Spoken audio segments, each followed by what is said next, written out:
In the month of June 1947, the fastest jet aircraft in the world was the Lockheed P-80 Shooting Star, with a top speed of just over 550 miles per hour. On June 24th of the same year, Kenneth Arnold, Boise, Idaho pilot and businessman, flew his personal airplane towards Mount Rainier in Washington state. En route, a formation of 9 unusual objects crossed his flight path. The craft had no tails and traveled at more than 1,200 miles per hour, more than twice the speed of the fastest jet in the United States Air Force. There is no evidence submitted that sightings categorized as unidentified represent technological developments or principles beyond the range of present-day scientific knowledge. In the summer of 1952, a U.S. Air Force pilot flying an F-86 fighter jet made visual contact with a UFO. The pilot fired his guns in an attempt to stop it, and the UFO, flat and saucer-shaped, shot away at incredible speed, leaving the F-86 far behind. The pilot's UFO report was destroyed by his base commander, and it never found its way into the Air Force Project Blue Book files. There is no evidence submitted that sightings categorized as unidentified represent technological developments or principles beyond the range of present-day scientific knowledge.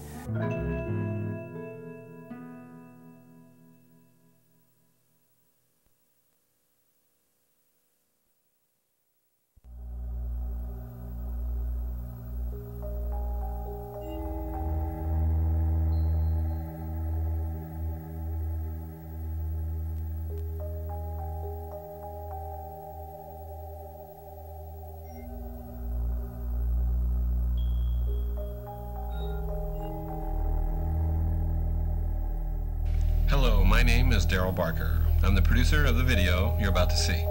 What follows is a rare opportunity to listen to the testimonies of several people who have witnessed what we call UFOs, or unidentified flying objects.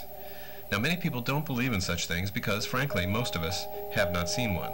But in fact, since the year 1947, thousands of UFO reports have been submitted to the United States Air Force and have undergone analysis by military and civilian aviation officials, as well as members of the scientific community. Yet today, a significant portion of these reports remain unexplainable. Now, the following presentation is not your typical sensationalist, tabloid-style documentary on the UFO phenomenon. We're not making any claims of crashed flying saucers or dead alien bodies being held by the U.S. government in a top-secret installation. Whether this is true or not, I have no idea. But I can tell you this: the UFO phenomenon is a reality to be reckoned with. Over the years, too many reliable people, civilians, scientists, engineers, and military and airline pilots have seen things which defy all explanation. And these people know deep inside that they have seen something that transcends human technology and capability. It's my hope that this program will provide a platform of respect and integrity for the witness of the UFO, a place where the experience can be shared without the imposition of media manipulation and sensationalism. With that said, I invite you to sit back, and I hope you can keep an open mind as you watch and listen to the following witnesses of unidentified flying objects. Prior to December 1969, this was the form distributed by the U.S. Air Force to the common American citizen, upon which a person could submit an official UFO report. Today, the U.S. government acknowledges no interest in the subject and offers no open venue for witnesses to make reports of unexplainable aircraft.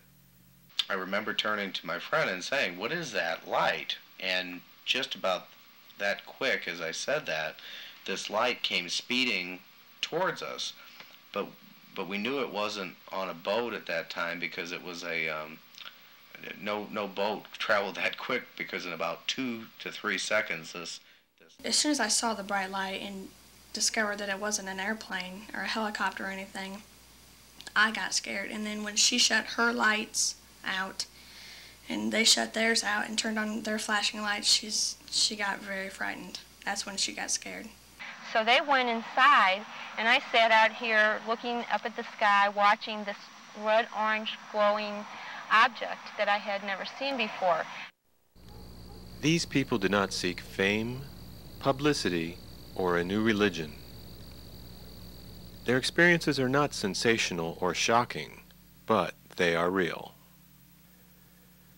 Before they begin, let's look at the way civilian experts studying UFOs categorize UFO experiences. In 1972, UFO sightings were, for the first time in the United States, categorized for scientific study by Dr. J. Allen Hynek, Chairman of Astronomy at Northwestern University in Evanston, Illinois, and Chief Scientific Consultant to the United States Air Force from 1948 to 1968.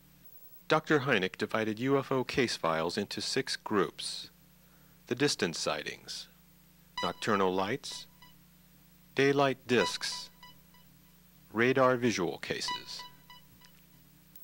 This open V-shaped UFO was photographed on August 31, 1951 by Carl Hart in Lubbock, Texas, and is commonly known as the Lubbock Lights. The same nocturnal light was reported by a member of the Atomic Energy Commission and his wife in New Mexico a few days earlier on August 25th. The UFO flew over their heads in total silence, and the Air Force was unable to explain its origin. Daylight discs are commonly called flying saucers, and they can appear as an oval or disc shape with a metallic surface. They can reportedly hover and vanish with incredible speed. This scenic photograph was taken by Mrs. Hannah Roberts while vacationing near Vancouver Island on October 8, 1981. Neither Mrs. Roberts, her husband, or her daughter saw the object in the sky, and after developing the film, discovered it. There is no indication of a hoax. Radar visual cases are excellent UFO reports, but are fewer in number. Here, a visual sighting is corroborated with a blip on a radar screen, providing both human and electronic instrument verification of the UFO. On July 17, 1957, an Air Force RB-47 straight-out jet, equipped with electronic countermeasure radar equipment, was followed for 700 miles from Mississippi to Oklahoma over a period of 90 minutes. The crew of the RB-47 stated that the UFO performed aerial maneuvers beyond any known possible to modern aircraft, and the UFO was tracked by ground radar as well as ECM gear on board the RB-47. During the incident, the UFO vanished from sight while continuing to be read on the aircraft radar, essentially flying alongside the RB-47 as an invisible object. Relatively close sightings. Close encounters of the first, second, and third kind. It was Dr. Hynek who created the expression, close encounter. Close encounters of the first kind are UFO sightings where there is no apparent interaction between the UFO and the witness or the environment. 2 of our witnesses experienced this type of close encounter. A close encounter of the second kind includes sightings in which physical effects are felt by the witness in a disruption of electronic equipment such as car ignitions or on the environment. July 31, 1969, on a farm near Garrison, Iowa.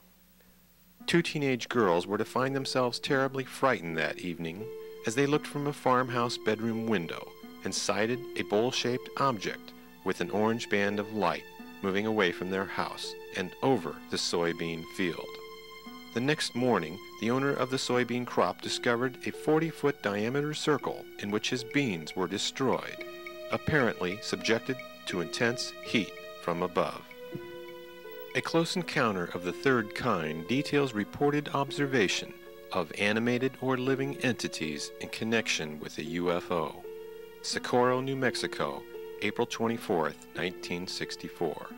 A state trooper, Lonnie Zamora, abandons his pursuit of a speeding motorist as he sees what he believes to be an upturned automobile off in the distance.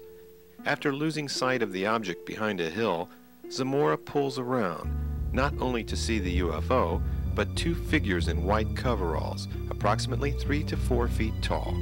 The UFO and its occupants take off, and Officer Zamora is questioned by Air Force intelligence. After a thorough analysis by the Project Blue Book team, the Zamora case is classified unknown. As reports of alien contact and abduction have increased over recent years, a close associate of Dr. Hynek, Dr. Jacques Vallée, astrophysicist, computer scientist, independent UFO investigator, and author of several highly acclaimed books on the UFO subject, has expanded the close encounter category. Close encounters of the fourth kind include a UFO sighting in which the witness experiences a transformation of reality. This category includes alleged abductions. Close encounters of the fifth kind indicate a UFO experience where the witness suffers a lasting physical injury. Fortunately, none of our witnesses fall into this category. One can read about these encounters in Jacques Vallée's book, Confrontations, A Scientist's Search for Alien Contact.